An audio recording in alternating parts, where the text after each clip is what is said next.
They're some of the most beautiful places on Earth, the Pacific Islands. How lovely that I can go outside and play, and so much space that I could go to the beach and swim and scuba diving. Well, that all sounds pretty nice right now. There is a problem. Like many islands around the world, these ones are under threat from an enemy we know all too well. Climate change is an issue that this country has been facing all over the past years up until now. Shannon lives in the Solomon Islands. She says places she used to visit as a kid are now literally underwater. I never get to see the whole island. The middle part of the island with 100 plus houses are now covered with the sea. And it separated the whole island of Notambu into 2 different islands. Scientists say sea levels have risen by 30 centimetres in the past 30 years, threatening many island countries. And warming oceans aren't helping with the weather either. What I think about is what happened when Cyclone Pam hit us here. Tanya lives in Vanuatu and has experienced some devastating storms. You could hear the glass shattering, and the water came up to that kind of point that the glass shattered so hard. I felt very scared.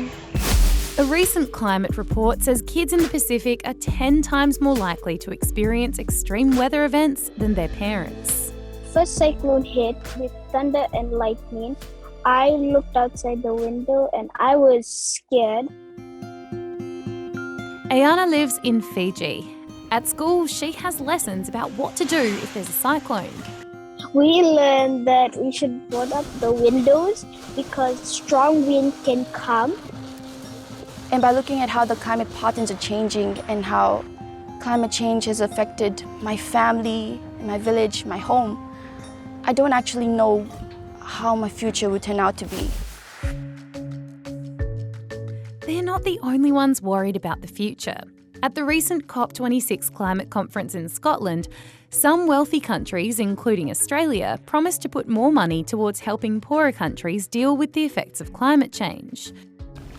But many leaders of island nations say more needs to be done to stop temperatures rising. 2 degrees is a death sentence for the people of Antigua and Barbuda, for the people of the Maldives, for the people of Dominica and Fiji, for the people of Kenya and Mozambique. And we've come here today to say, try harder. With so much on the line, some young activists even travelled across the world to have their say.